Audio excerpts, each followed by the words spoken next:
Olá, sejam todos muito bem-vindos a mais uma edição do nosso Café Cooperativo.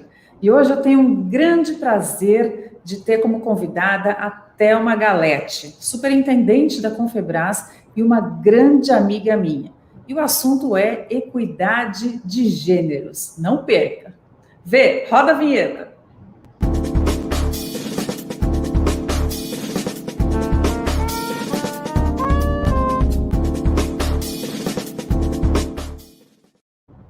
Oi, Thelminha, seja super bem-vinda aqui no nosso café.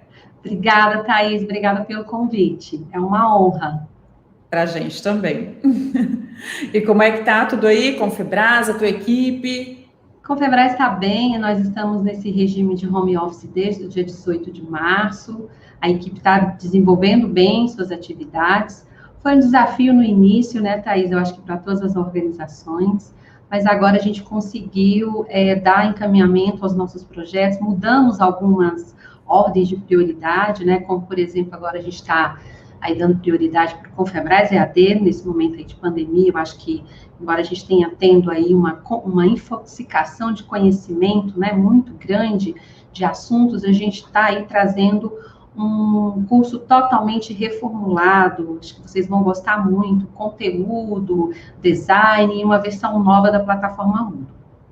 E tem o Fórum Integrativo também, né, Thelminha? Fala um pouquinho sobre ele para a gente. Exatamente. A gente antecipou o Fórum Integrativo para esse ano. O Fórum acontece no ano que não tem o Concred, mas em função do remanejamento do Concred para 2021, nós decidimos estrategicamente fazer o Fórum esse ano em novembro, nos dias 11 e 12, e ele será 100% digital.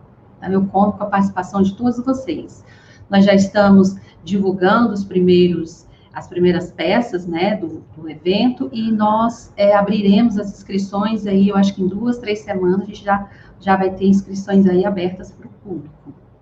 Aí vai ser um sucesso. Dias muito intenso, exatamente. Estaremos e a temática, a temática do evento, né, tem tudo a ver aí, foi construída pensando nesse novo cenário.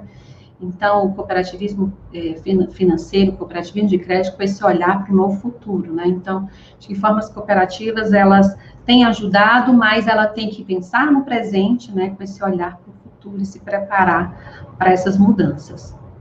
São muitas, né, Thelminha? São muitas. Entrando agora já no nosso tema, primeiro eu quero dar os parabéns pela Confebras, primeiro por ter uma líder feminina como você, segundo, porque eu já tive a oportunidade de fazer uma mediação no Concred sobre equidade de gêneros. E a gente ainda tem essa luta, né, Thelma? Nós mulheres, acho que cada uma sabe já o que passou, os desafios, onde é que nós caímos, onde é que nós levantamos. Então, nós te convidamos, porque eu acho que dá para a gente aqui compartilhar alguns exemplos, para a gente poder inspirar a liderança feminina, né, a liderança masculina que nos assiste também, para que a gente tenha uma maior igualdade. Então, quando a gente volta lá na sociedade patriarcal, as mulheres eram tidas ali para serem obedientes, para procriarem, né, elas faziam parte do espaço doméstico, eram boas mães, boas esposas, mas até pela sua condição de corpo, de força física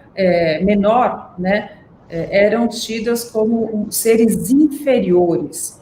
E, infelizmente, hoje a gente sabe que ainda existe resquício dessa linha de pensamento. Queria saber qual que é a tua visão sobre esse modelo tão arcaico nos dias atuais. Então, a gente sabe que ao longo dessa formação da sociedade, a gente fala aí de milênios, né? Nós temos a figura da sociedade patriarcal. Então, como você bem colocou, a mulher, ela foi criada para ser uma boa mãe, para ser uma boa esposa, para cuidar da família, para cuidar do marido.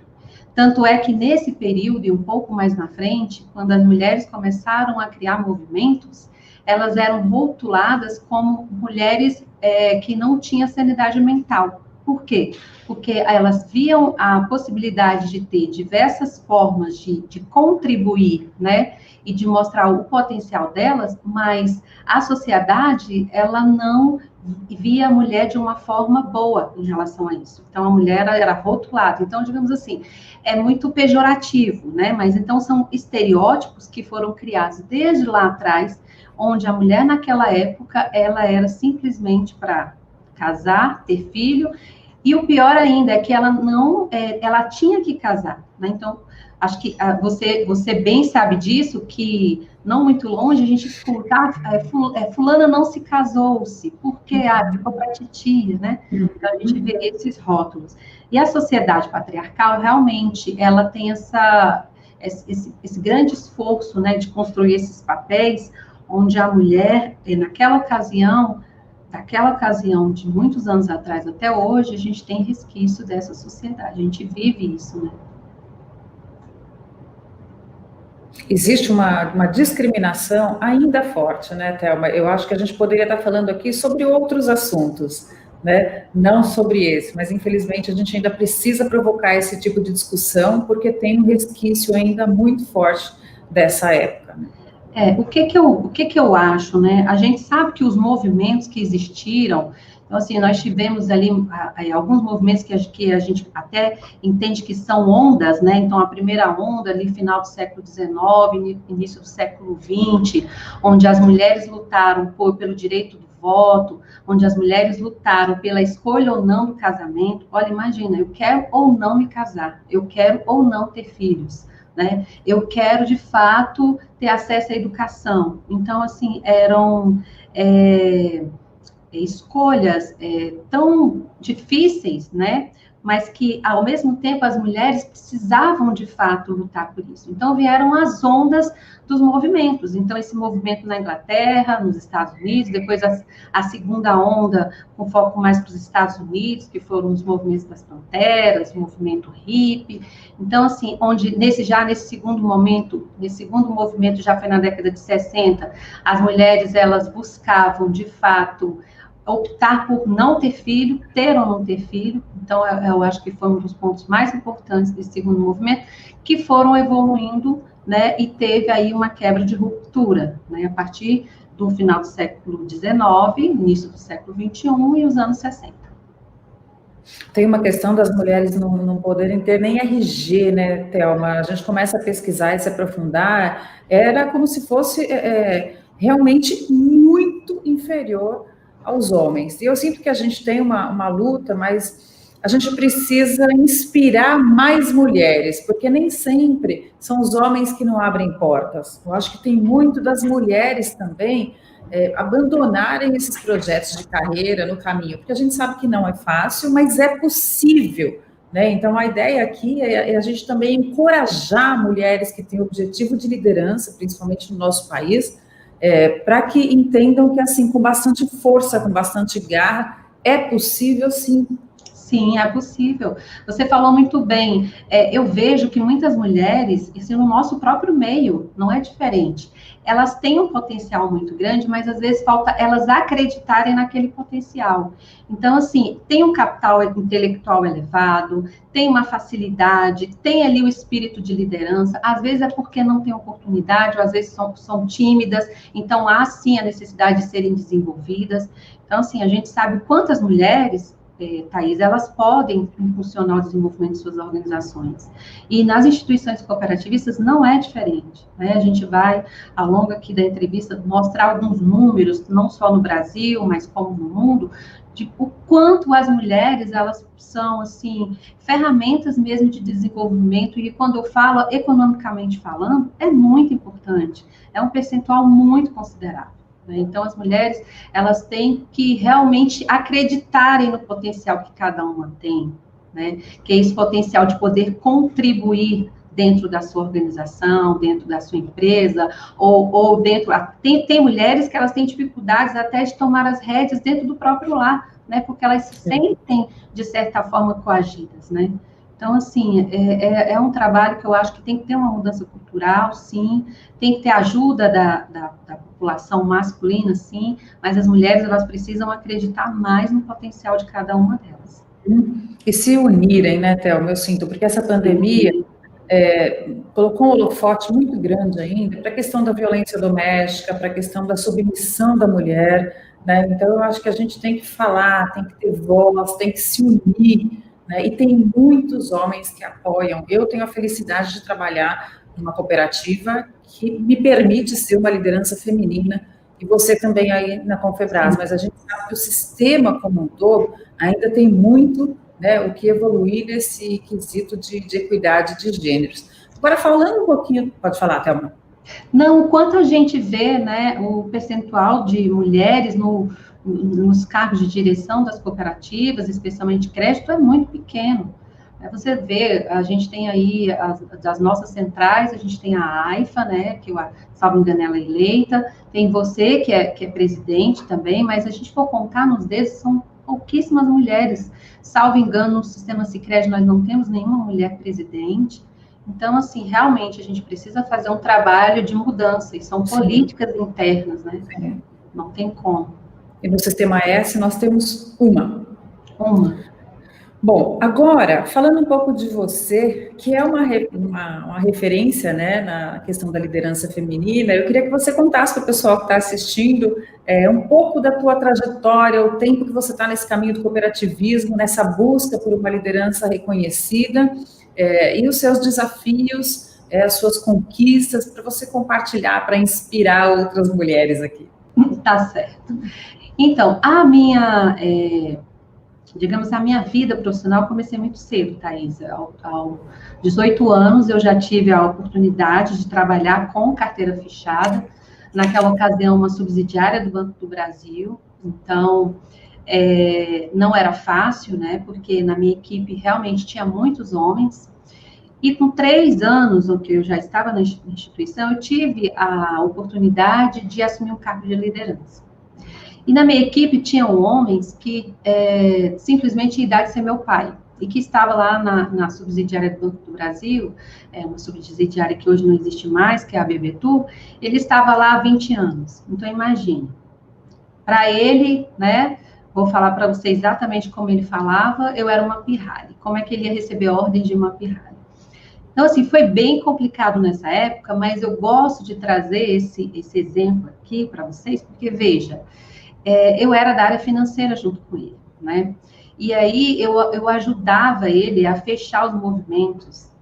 E aí, quando eu passei a ser a coordenadora dele, eu tinha que delegar, coordenar, tinha que cobrar. E aí, quando ele teve um problema uma vez, que ele atrasou muito o fechamento de uma conciliação bancária, e ele estava muito atrasado, e ele estava com uma diferença enorme no caixa. E ele não conseguia encontrar essa diferença. E eu tentava ajudá-lo e ele não aceitava a minha ajuda. Ele fazia era rir, falava, nossa, como que ela vai me ajudar?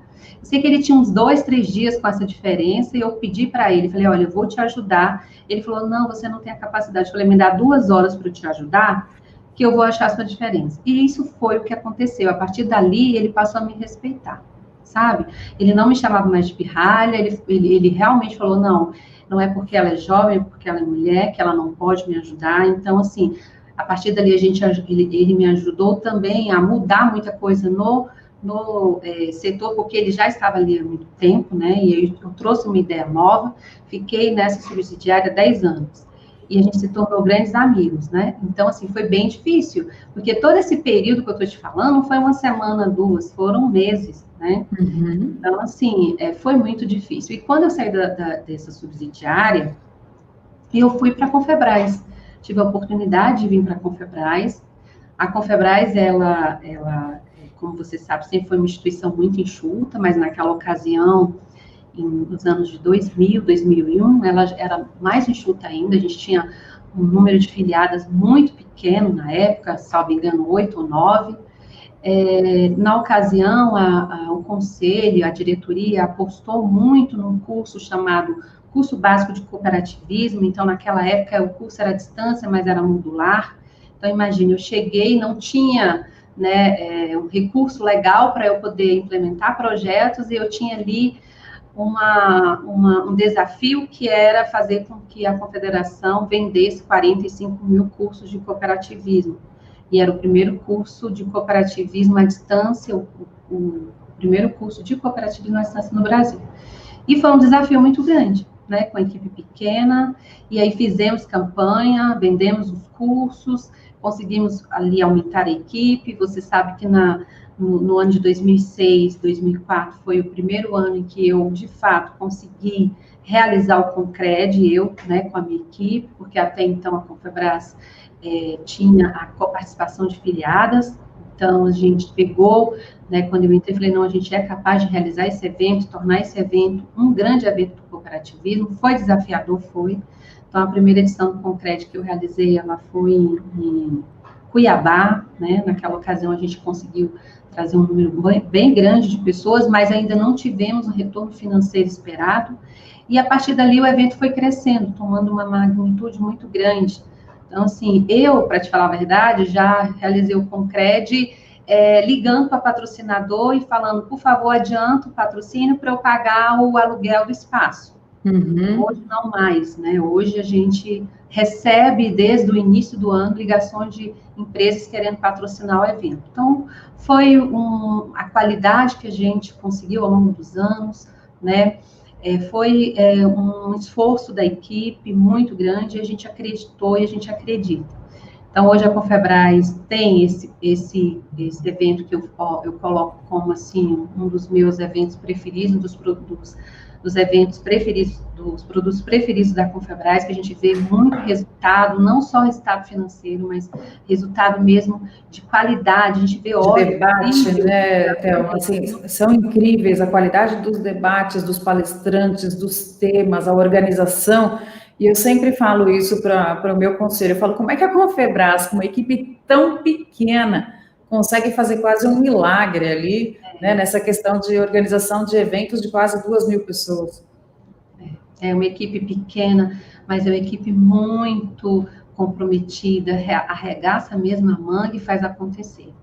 E aí a gente teve ali novas ideias, quando eu trouxe, na época no ano de 2002, a ideia de fazer o primeiro intercâmbio, né? O primeiro intercâmbio foi para o Canadá, e dali a gente foi tendo ideias de ampliar os intercâmbios para outros países, né? A Secret sabe disso, tem sido um dos clientes principais da Confebras e acredita muito nesse nosso produto. E a partir dali a gente foi trazendo novas ideias, né? Reposicionamento da marca. Hoje a gente tem, Thaís, 38 filiadas, né? Então a gente tem 17 centrais, 17 singulares, a gente tem 3 confederações e uma federação. Então, se a gente for hoje somar o conglomerado da Confebras, indiretamente, a gente tem quase 500 cooperativas e mais de 6,6 milhões de associados indiretos. Claro que a gente tem um universo enorme aí para atingir, né? A gente está reiniciando uma campanha de novas filiações, mas, claro, o mais importante que ampliar essas filiações, essas novas filiações, é a gente manter, né, as nossas cooperativas que são filiadas. Então, a gente, esse ano, trouxe algumas novidades em relação aos nossos produtos EAD, não só para a questão de receita, né, trazer receita, mas para oferecer para as nossas filiadas um produto de qualidade. Então, tanto é que a plataforma EAD, a gente está disponibilizando para as nossas filiadas inscrições gratuitas. Então, a gente tem a trilha do cooperativismo financeiro, a gente tem a trilha do cooperativismo básico, né, e temos também a trilha de educação financeira. E só abrindo um parênteses em relação a esse curso, Thaís, o curso hoje, eu posso falar com propriedade. O conteúdo dele é um dos conteúdos mais ricos do cooperativismo financeiro no mercado. Nós passamos aí 90 dias fazendo uma atualização, onde a gente trouxe todo o conteúdo atualizado, não só dados estatísticos, mas sobre a história, sobre aonde surgiu o cooperativismo de crédito no Brasil e no mundo, dados do Brasil e do mundo, panorama, certo? A gente trouxe algumas entidades do cooperativismo que não estavam relatadas em nenhum curso. A gente trouxe a questão da reformulação dos ramos do cooperativismo. Então, assim, o curso tem 40 horas, então é um curso bem bacana. Vale a pena vocês conhecerem. Online, Thelma? Online, totalmente online. E quem quiser conhecer, a gente libera uma senha para que vocês possam navegar, né, e conhecer o conteúdo, porque realmente o conteúdo está muito rico e vale muito a pena. Thelminha, falando um pouco agora do movimento feminista, né, que ao contrário do que muitos pensam, ele não veio para ter uma queda de braço aí com o movimento machista, uma vez que ele não impõe a mulher como superior ao homem. Ele vem como movimento para a gente tratar a igualdade, a equidade de gêneros. Mas ele foi tão descaracterizado ao longo do tempo, um movimento tão bacana. Como é que você vê essa questão da polaridade do machismo e do feminismo hoje? Eu acho assim, a busca, né, a luta pelas mulheres, ela não quer não querem superioridade em relação aos homens, não é isso, a gente quer igualdade. Então, assim, por que não uma mulher que tem a mesma capacidade que um determinado homem, por que ela não pode ocupar o mesmo cargo? Ou qual o sentido dela ocupar o mesmo cargo e ter um salário menor? Então, assim, a gente vê estudos que são estudos factuais, eu vou bem aqui pertinho, São Paulo, onde você está, que a Mackenzie fez um estudo onde a diferença salarial de homens e mulheres no mesmo cargo chega até R$ 700. Então, assim, é muita diferença. Então, o que a gente vê? A gente vê que esse movimento, ele é um movimento que, claro, ele traz resquício do passado, isso não tem como, mas a gente tem isso muito forte ainda na cultura. Então, de que a mulher pode isso, de que a mulher não pode aquilo. Ah, meu filho, desde pequeno, meu filho, mostra que você é macho. Então, são rótulos, né? Então, a gente precisa, de fato, fazer com que a sociedade mude. Mas é muito difícil, Thaís, porque eu estou te falando, não sou eu, Thelma, são estudos que mostram que a gente vai levar muitos anos. Muitos anos. Eu li um estudo, salvo engano, acho que foi do Banco Internacional de Desenvolvimento, que eu acho que para equiparação salarial, homens e mulheres, vai levar mais de 30 anos se a gente continuar nesse mesmo patamar, a não ser que tenha realmente uma mudança muito grande e que criem políticas de que incentive de fato o crescimento das mulheres e um posicionamento delas e que elas realmente ocupem cargos, né, de direção. Mas hoje, a equiparação, para que isso aconteça, vai demorar muitos anos.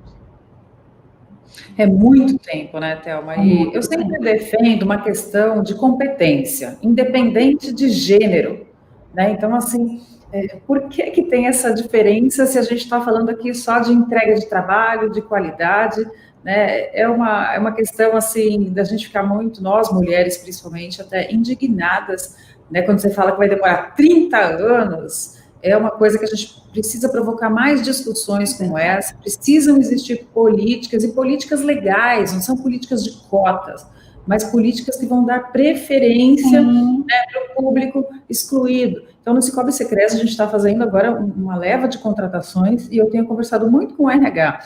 Chegou no momento onde o peso do currículo, você está em dúvida entre um negro, uma mulher, um refugiado.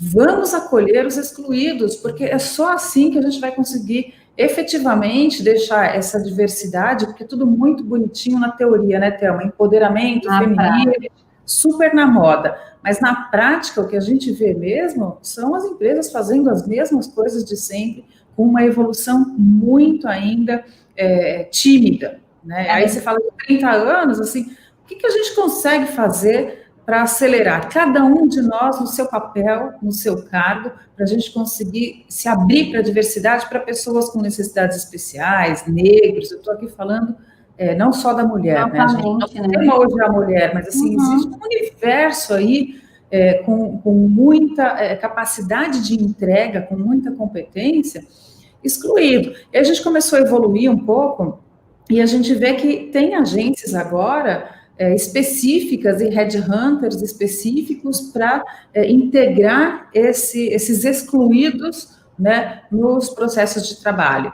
E ontem eu também pesquisei que tem um banco que vai agora ser criado aqui no Brasil, que só vai, todos os funcionários que são do público LGBT. Então, eu achei muito legal, porque, assim, gente, a gente fala de marcas com propósito, a gente fala de bandeiras, né? Então, assim, a gente precisa realmente parar e falar, ok, né, chega de teoria. Na prática, o que cada um de nós, líderes, consegue fazer para diminuir essa desigualdade? Na prática, de fato, né? E essa diversidade torna um ambiente tão rico, né, Thaís? Tão rico, né? Ela proporciona um ambiente tão rico nas discussões, são pensamentos diferentes, ideias diferentes.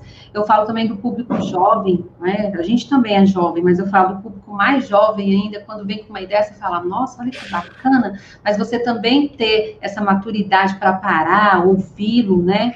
A ideia, a visão, isso eu acho que isso é muito bacana, isso a gente a gente exerce muito dentro da confederação. Então, assim, o nosso público jovem, a gente também abre espaço para falar, para dar suas opiniões, para trazer suas ideias. Eu acho que isso também é muito válido, né? É porque a gente trabalha com várias origens, né, Thelma? Então, quando você quer todo mundo formado mais ou menos na mesma faculdade, todo mundo mais ou menos ali parecido com o estereótipo físico, todo mundo mais ou menos na mesma classe social, isso não faz uma mini representação da sociedade dentro da instituição. Então, quando você leva uma ideia, você tem ali uma corrente que vai aprovar ou não. A riqueza do debate para projeto, né, para a cultura organizacional, ela passa pela diversidade. Eu tenho falado muito isso aqui, a importância da gente ter pessoas de várias origens, com várias dores diferentes, com várias conquistas diferentes, para que elas, de fato, consigam ter voz e agregar para que se tenha um debate mais rico e essa mini representação da sociedade. Você vai lançar um produto, né, você vai falar, esse produto, para mim, não, e aí eu não aprovo. Não, para mim, não, mas e você, que tem uma realidade tão diferente?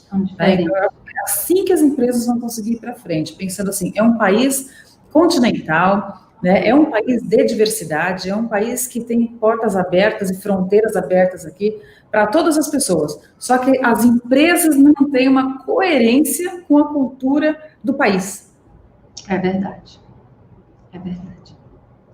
Olha, Thais, eu estava estudando, inclusive, essa questão da mulher, o quanto que a gente tem, ao longo do tempo, conquistado, né, a gente fala alguns pontos muito importantes, né, que ao longo do tempo se transformou em conquistas para ser celebrado. Então, assim, até trouxe um número aqui para vocês, por exemplo, em 1879, Thaís, foi quando a mulher conseguiu o direito, né, a ter acesso ao ensino superior, em 1879.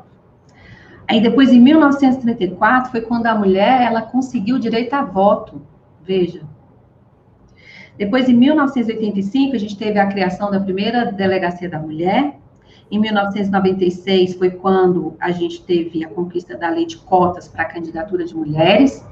E falando nisso, eu não sei se vocês chegaram a ver, teve um discurso do presidente do Canadá que repercutiu muito, isso foi em 2015, porque no discurso dele ele falou, o meu parlamento ele vai ser composto por 50% de homens e 50% de mulheres.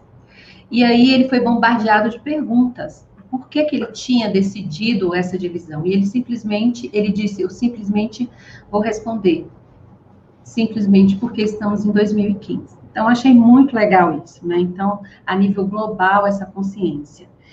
Já a lei da Maria da Penha, Thaís, foi em 2006, né? É muito recente, né? É muito recente. E eu acho que um dos últimos, né, foi em 2015, que foi quando o feminicídio se tornou um crime hediondo. Né? Então, assim, olha aí, ao longo desses anos, quais foram as nossas conquistas, né? Então, a gente sabe, a gente tem um caminho muito longo a percorrer. Né? Mas já o que a gente sente, né, Thelminha, é que assim é muito tempo para poucos passos.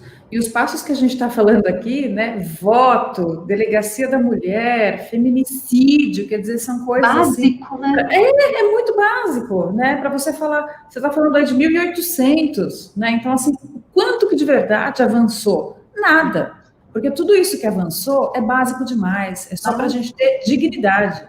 Mais nada. O mínimo. É o mínimo.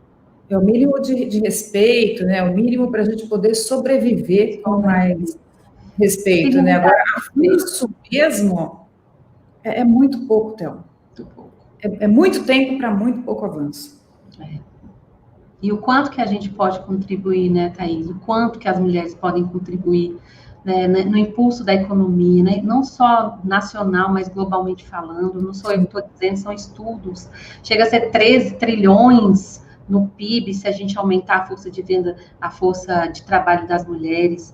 O Brasil, acho que é mais de 1, né? Se for em percentual, a gente cresceu 1% no PIB, eu acho que em 2018. Mas se tivesse participação das mulheres, poderia ter sido 3, 6. Então, assim, é algo que realmente a gente precisa ter essa mudança. Eu acho que essas políticas, e a gente tem que começar de dentro também, né? A gente precisa incentivar, motivar. A gente tem que se unir enquanto mulheres para isso. Sim, sim. Eu falo que as nossas instituições cooperativistas precisam criar movimentos, fóruns de discussão, como você mesma disse, o Concred já iniciou, o Fórum Integrativo também já teve, mas não é muito pouco, a gente precisa fazer muito mais. Vamos fazer algo contínuo, vamos pensar em fazer algo, né? E a autoliderança, né, Thelminha, como você bem falou no início, né, as mulheres às vezes têm dificuldade de exercer algum tipo de liderança e de segurança dentro do próprio lar, né? Então, assim, essa autoestima baixa, porque às vezes já foi massacrada, né, e nem todas conseguem cair e levantar. Eu já caí várias vezes, eu tenho certeza que você também, né, e a gente conseguiu ali levantar, e é por isso que eu fico querendo compartilhar esse ser possível com outras mulheres, porque tem muitas que acabam ficando pelo caminho mesmo e não conseguem sentir que são capazes, né? Verdade. Não é fácil, né, Thaís? Você que é mãe, você sabe, não é fácil você conciliar casa, trabalho, por mais que você tenha alguém cuidando dos seus filhos, alguém cuidando da sua casa, mas não adianta, você também tem que chegar em casa, você tem que tomar as rédeas, você tem que fazer tarefa com seus filhos, você bota uma roupa para bater, você faz uma comida, você coloca o jantar na mesa para o esposo, você tem todas aquelas atividades que dificilmente, né, eu não sei como funciona na sua casa, mas dificilmente você consegue dividir. O marido, às vezes, até ajuda, mas é muito pouco. Essa responsabilidade não cabe a nós, não adianta. Né? Então, assim... Eu falo que as mulheres ficam com aqueles pratos, né, igual de circo, assim, a gente vai equilibrando para não cair, né, você joga bem alto para demorar para voltar, porque é uma loucura mesmo, e essa pandemia, né, Thelma, escancarou muito isso, né, assim, aí eu vou te falar da minha experiência pessoal aqui, né, com filhos tendo aulas online, com a questão da alimentação, com as provas, com o trabalho, que eu nunca trabalhei tanto quanto na pandemia, eu acho que a liderança nunca foi tão desafiada, e tenho aprendido muito com tudo isso, acho que a gente vai sair muito mais fortes, gestores melhores, mas que pessoas melhores. Pessoas melhores, mas quando você fala, eu almoço em 15 minutos e volto a trabalhar, e começa de manhã e acaba tarde da noite, e as crianças, eu tenho 2 bem pequenos, então é muito desafiador, mas eu ainda acredito que a gente vai fazer uma boa limonada disso tudo. Mas a mulher, sem dúvida, acaba ficando mais sobrecarregada. Sim, não tenha sombra de dúvida. E vai ser um momento também eu falo de ressignificação, a gente faz isso o tempo todo, né, Thaís?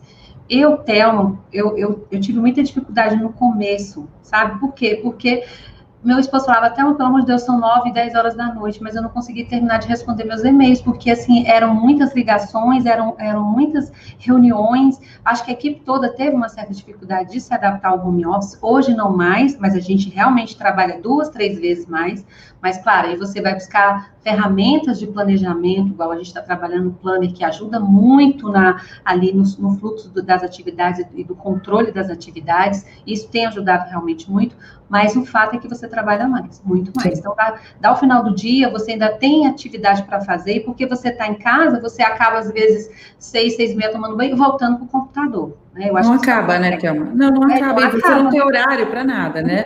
Você não sabe dizer não. As pessoas ligam depois do horário, você não sabe dizer não. Então, eu acho que é dessa forma, não tem jeito. Todas as pessoas que eu tenho conversado, eu acho que o discurso é o mesmo. Eu tenho trabalhado muito mais, né, nesse período em home office.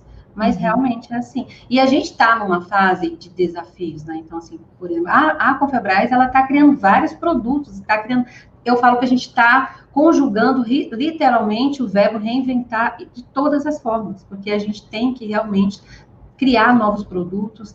Os 2 principais produtos da Confebras que traz mais fonte de receita, que é o Concred e os intercâmbios. O Concred foi postergado por 5 meses, né, março, o ano que vem, mas os intercâmbios a gente não tem ideia ainda de como vai ficar o ano que vem. Né? A gente tem aí algumas demandas pontuais, mas turmas abertas a gente decidiu só abrir para o 2º semestre, né? Porque a gente não tem ainda, né, essa certeza de em quanto tempo a gente vai retomar de fato. Né? Eu acho que é uma incógnita para todos nós. Eu acho que a nossa esperança é a vacina, não sei se você compactou dessa mesma concepção, ideia, e a gente sabe que isso pode demorar um pouco. Né, e até imunizar todo mundo. Então, assim, muitas mudanças. A gente tem que se adaptar e criar, né, outras formas, né? Criar outros produtos para questão até de subsistência mesmo, né? Exatamente. Fora o fortalecimento da imagem, porque a instituição tem que ficar viva, né? Tem que se manter viva na cabeça, na mente das pessoas. Sim, sim. Então, é desafiador, não tem como ser. Também eu tenho aqui a participação do nosso público, Ellen Moraes, conhece? Ellen. Orgulho em fazer parte da equipe dessa guerreira. Só quem conhece ela sabe o quanto é forte, humana e generosa. Um beijo, Ellen. Obrigada, Ellen. Ela é muito querida. A gente tem aqui o Marcelo Silvestre. No Brasil, as mulheres representam 60% das universidades, mas apenas 3% vão para lideranças executivas. Thaís, em sua opinião, o que falta para romper essa barreira de qualificação e transformar as lideranças femininas? Eu acho que é uma questão da gente respirar esse empoderamento e entender que somos capazes, né? Porque a barreira, muitas vezes, Marcelo, ela não é imposta pelo homem, nem pela sociedade, mas é pelas próprias mulheres. Né? Então, eu acho que, assim, a gente precisa entender, assim, eu consigo, né? Tudo que um homem faz, né, intelectualmente, uma mulher também é capaz de fazer. Né? E só essas mulheres que levam esse pensamento para frente vão conseguir, na prática, fazer com que a gente acelere esse processo de igualdade. Não sei se você concorda, Thelma. Concordo. A questão também de se criar realmente políticas, né? Políticas públicas, políticas dentro das instituições que possa estar empoderando as mulheres, incentivando para que elas descubram o potencial que cada uma tem, né? Desenvolvimento dessas mulheres. É claro que isso leva um pouco de tempo, mas para que isso aconteça, você falou muito bem. Primeiro, a mulher tem que acreditar que ela é capaz, porque não vai adiantar a instituição investir na mulher se ela não tiver esse sentimento, se ela não acreditar de que realmente ela é capaz. Então, a gente tem que partir, primeiramente, delas. Autoconhecimento, né, autorrespeito, né, e coragem. O caminho não é fácil, mas também não é tão difícil quanto parece. Ele é possível e tem muitos homens que apoiam a gente, que respeitam a gente. Eu acho que dá para desmistificar bastante isso também. Tem muita liderança masculina, projetando lideranças femininas, ajudando, apoiando, fazendo evento. Eu acho que é uma questão da gente também, fora acreditar no nosso potencial, saber fazer alianças. Uhum. Alianças com mulheres, alianças com homens, alianças com pessoas. Né? Pessoas que têm ali a mesma visão que a gente sobre diversidade. Agora, Thelma, falando das nossas características, porque a gente já falou aqui sobre a questão de competência, homem e mulher, mas eu queria saber, para dar uma puxadinha de sardinha, se você acha que nós, mulheres, temos aqui alguma característica singular do nosso gênero que acaba contribuindo, de alguma forma, para as lideranças femininas. Eu acho que as mulheres... essa vontade de crescimento, né? O otimismo, acreditar no seu potencial, acho que a perseverança, eu acho que não desistir. Thaís, eu sempre falo isso e acho que é uma questão mesmo de vida, né?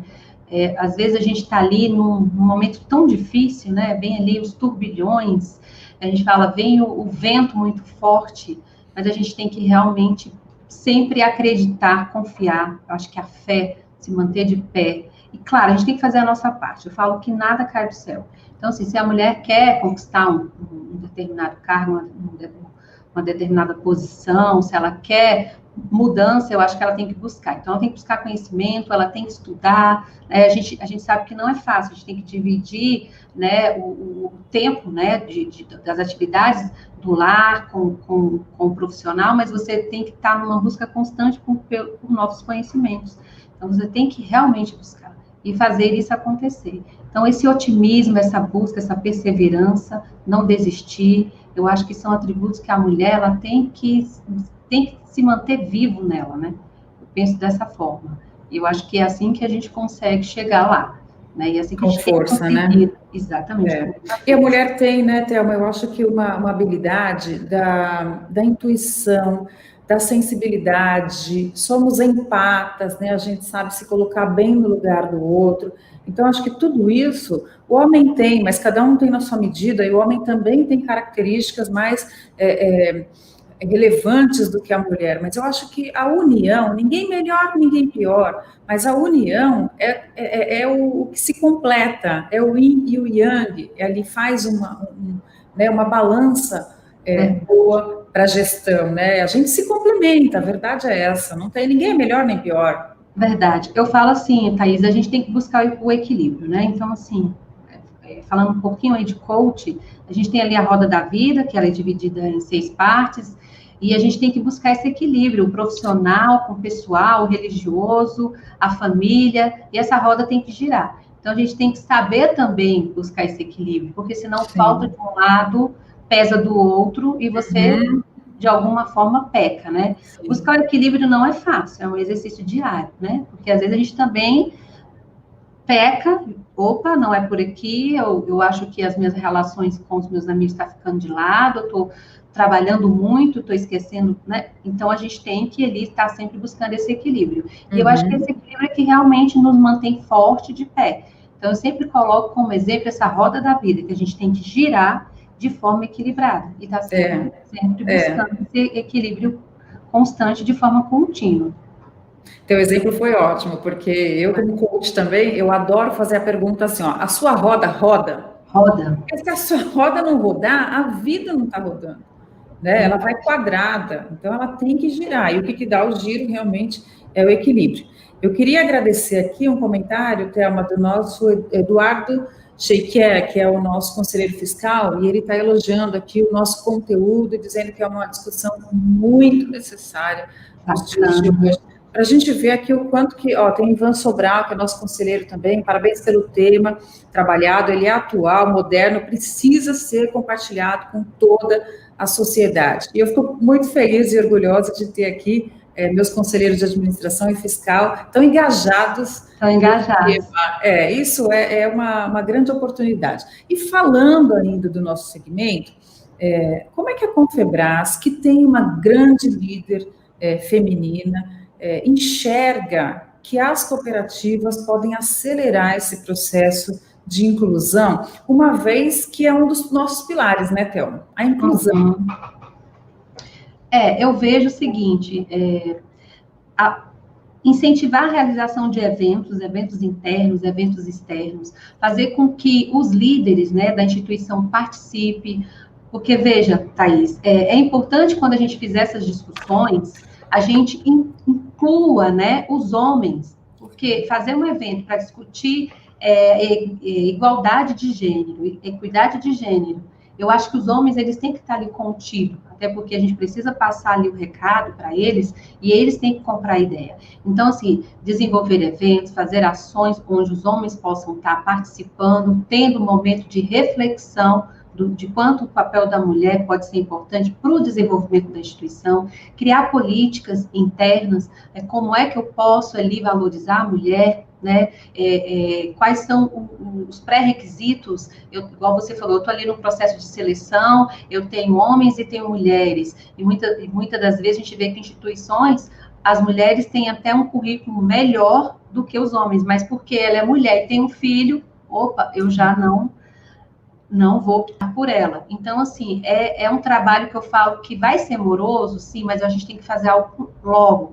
Então, a Confebras, enquanto instituição, eu acho que além desses eventos que a gente tem realizado, que são mais eventos pontuais, embora a gente está se programando para que no Concred tenha algo mais grandioso com foco para a mulher, e que não seja uma estação temática, e sim que seja um trabalho dentro, né, uma palestra dentro da plenária principal, a gente tem que fazer movimentos, né, a gente sabe, por exemplo, o Sicredi tem, né, comitê mulher, então, assim, a gente precisava criar fóruns, algo contínuo, ou fazer parceria com fundações, com a própria ONU, eu não sei como é que está a fundação de vocês, se vocês têm trabalhado de alguma forma com isso, mas vamos pensar, talvez, construir algo conjunto, né, para o cooperativismo, especialmente para o cooperativismo financeiro. E eu acho muito bacana essa união, porque eu acho que com essa união a gente, de fato, consegue fazer algo diferenciado, né? Eu falo que sozinha realmente é difícil, mas quando você junta, por que não juntar várias instituições e fazer algo? Porque é um trabalho que requer, né, que as pessoas acreditem, né, e a gente não pode simplesmente só ficar no discurso. Né? Então, o que de fato a gente pode fazer para que a instituição promova uma participação maior das mulheres, esse reconhecimento? O que a gente pode fazer de fato para que a instituição faça com que a mulher desperte nela que ela realmente é capaz, que ela é uma mulher que ela tem a capacidade de ser uma boa líder e ser uma excelente mãe, uma excelente esposa e tudo mais. Então, assim, eu acho que a gente tem que realmente fazer algo. Eu acho que a gente pode se unir, fazer algo em conjunto.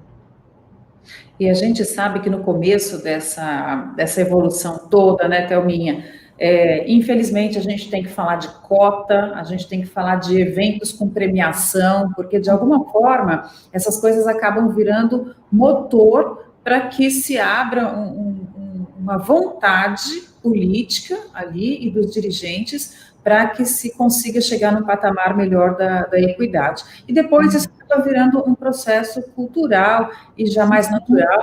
A gente tem aqui pessoas comentando sobre a governança, que a governança e o compliance também estão começando a entrar na questão, Lúcio Faria, na questão da equidade de gêneros, para que se tenha mais mulheres no conselho. Você começou falando, né, o Sistema S tem uma mulher, né, então, Sicredi, presidente de conselho, nenhuma. Então, acho que a Confebras, como uma instituição suprassistema, poderia realmente começar a trabalhar premiações, melhores práticas, cases, né, dentro de fóruns de discussão, para que a gente sinta ali, e que a gente tenha metas, que a gente tenha objetivos, né, o ponto A para o ponto B, qual a fotografia atual das mulheres, né, no mercado de trabalho do nosso setor, e qual é o objetivo que a gente coloca.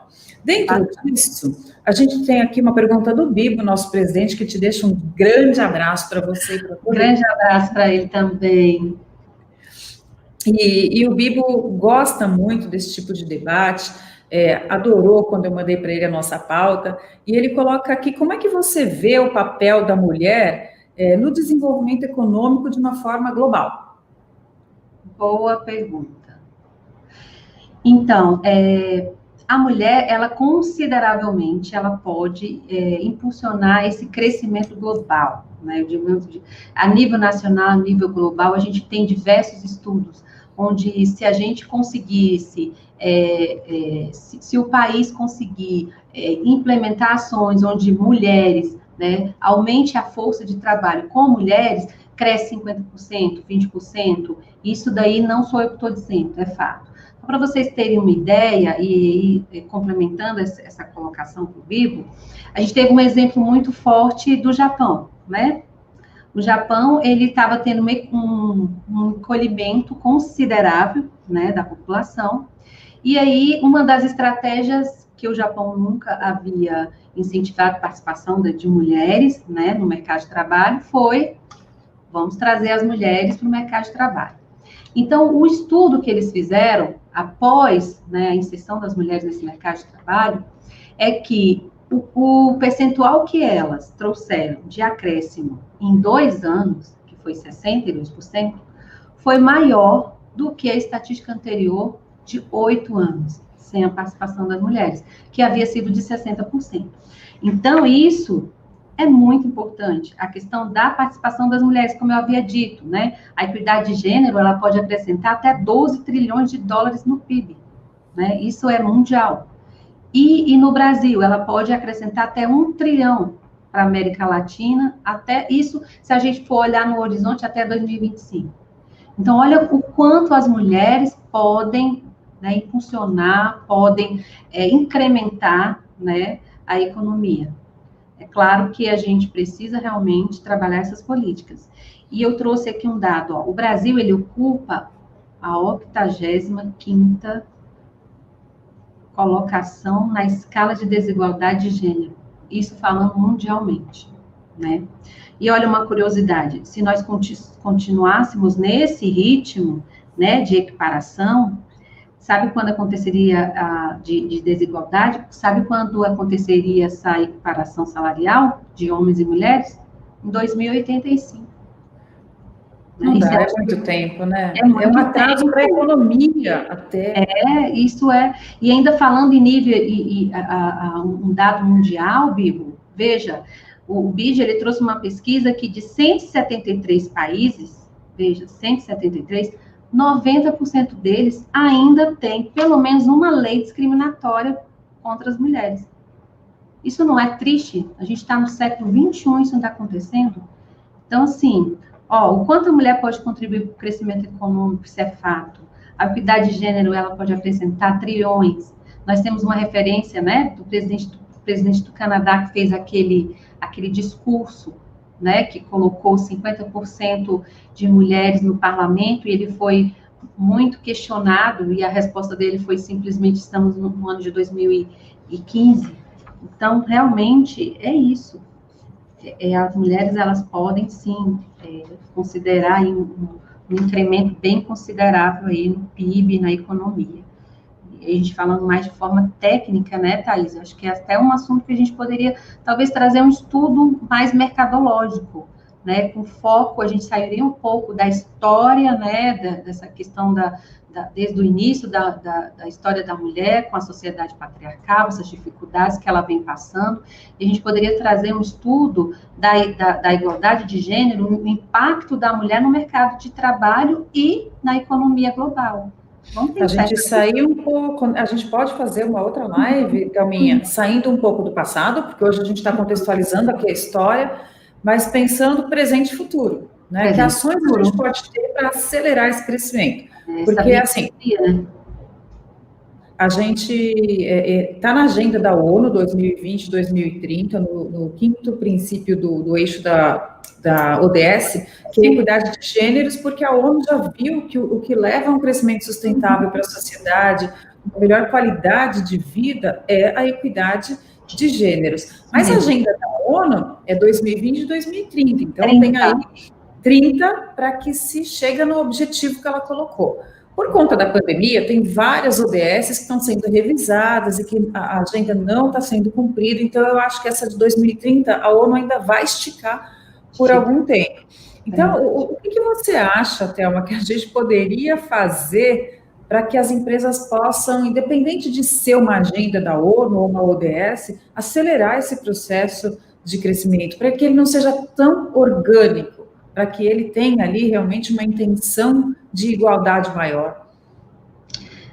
Eu acho assim, esse objetivo, né, o quinto, ele coloca muito, muito, muito claro, né, que é principalmente essa busca a participação plena, né, plena e absoluta das mulheres em igualdade e oportunidade, né, em cargo de liderança, em todos os níveis da tomada de decisão. Hoje, a gente vê isso um pouco distante quando a gente busca os dados e são dados factuais que nos comprovam isso. Mas é exatamente essa busca dessa mudança cultural e da inserção de políticas. Thelma, Thaís, eu não vejo outra alternativa. O governo tem que incentivar, por sua vez, as instituições, as empresas têm que incentivar a participação das mulheres, e as mulheres têm que também ter essa mudança interna de que elas são capazes e elas também têm que se colocar nessa posição de que é capaz. Porque, assim, uma vez até eu ouvi uma palestra do Sejane, ela fala muito bem sobre essa questão de igualdade de gênero, e ela usa desigualdade de gênero, que por diversas vezes ela participou de grandes encontros com mulheres importantes, e elas não querem sentar na frente, elas só querem sentar atrás. Elas, quando levantam o dedo para se posicionar, que algumas não são vistas, elas abaixam a mão, não têm a coragem de levantar a mão e insistir que ela tem voz e voto, que ela quer falar. Então, acho que essa mudança realmente tem que partir das mulheres. Claro que com essa ajuda do Estado, essa ajuda de políticas, as empresas também implementarem políticas que possam estar ajudando essa valorização, política de incentivo e reconhecimento. Eu acho que é isso. Eu concordo com você. Eu tive o prazer de mediar uma palestra da Dulce Jane. Ela é ótima mesmo, a gente troca muita experiência. Mas tem uma questão, né, Thelma, que eu acho que é a chave de tudo que você falou aí, que é a gente entender dentro da gente que tudo é possível.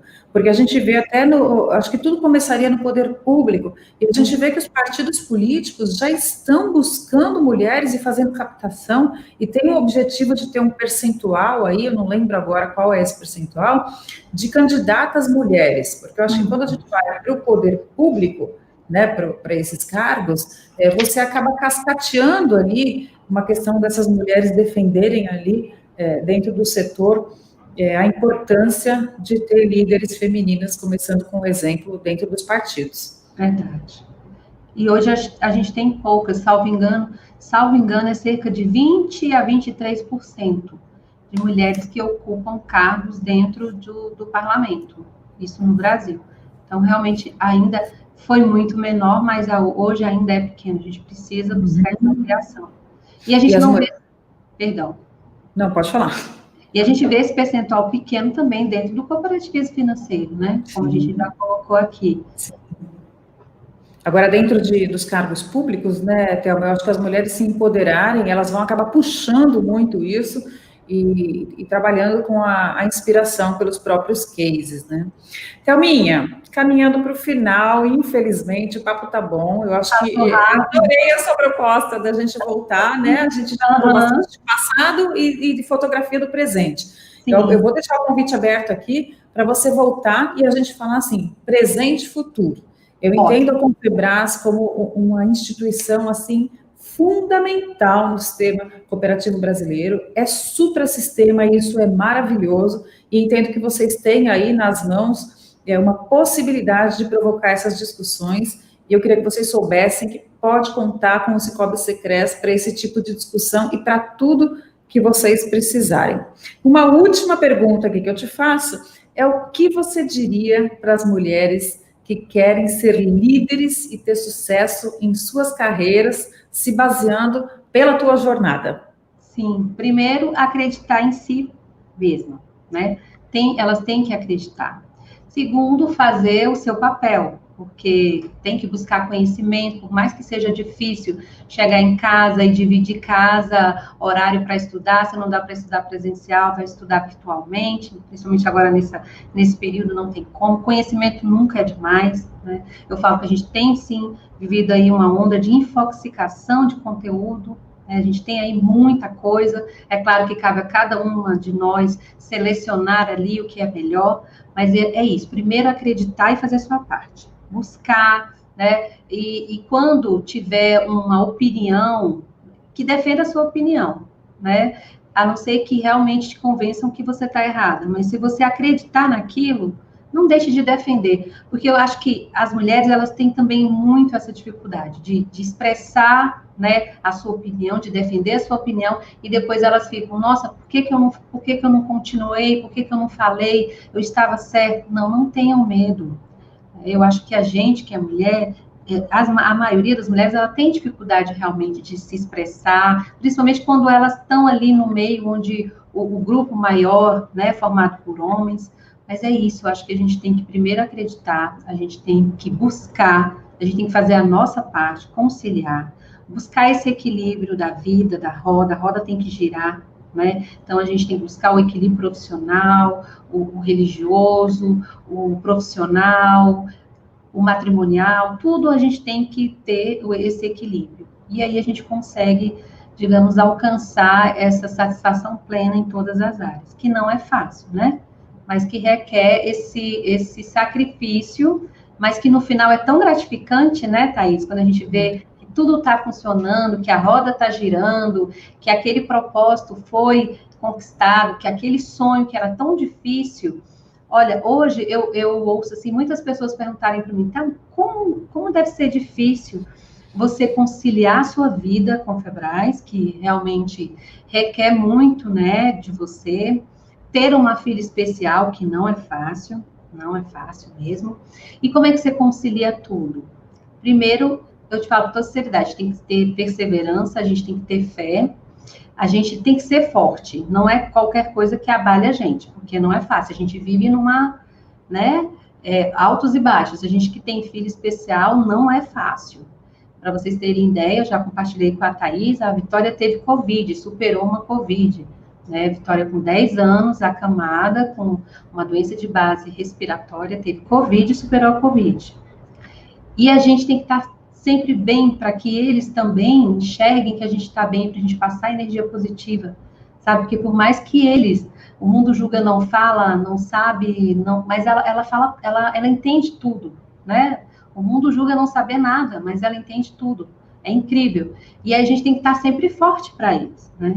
Então eu falo que eu, Thelma, tanto profissionalmente como um ser que foi evoluído após, eu era antes uma pessoa, após Maria Vitória, eu sou outra. Então, assim, ela trouxe muitas mudanças comportamentais, mudança de como valorizar a vida, cada coisa que a gente não valorizava, a gente passou a valorizar com ela. Eu falo que ela ensina muito, ensina todos nós. E eu não vejo Maria Vitória como uma missão. Pelo contrário, a gente foi agraciado por Deus para cuidar dela e ela só tem nos ensinado. É isso. Thelminha, filhos especiais só vêm para pais especiais. E você sabe que você é uma mãe muito especial, uma profissional inspiradora. E me emociona falar da Vitória, você sabe disso, a gente compartilha muito.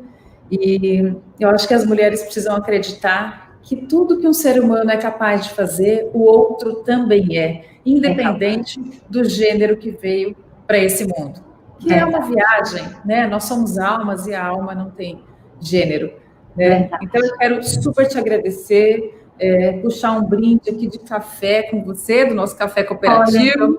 Você vai receber a nossa caneca logo, logo. Saúde. Saúde.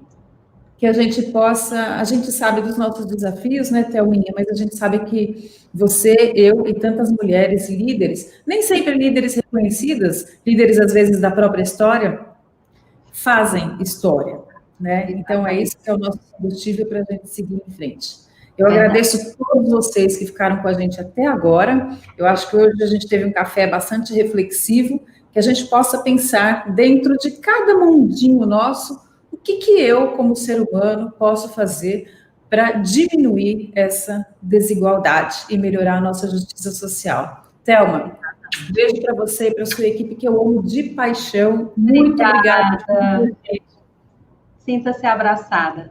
E eu agradeço a oportunidade, agradeço a diretoria em nome do Bibi, em nome da diretoria. Um abraço forte para você, Bibi, nosso querido, e a todos que ficaram conosco até agora. E um abraço bem e um beijo para a minha equipe Confebras, que deve estar aí assistindo também. É isso aí. Gente, valeu. Até a próxima semana. Até a próxima. Tchau.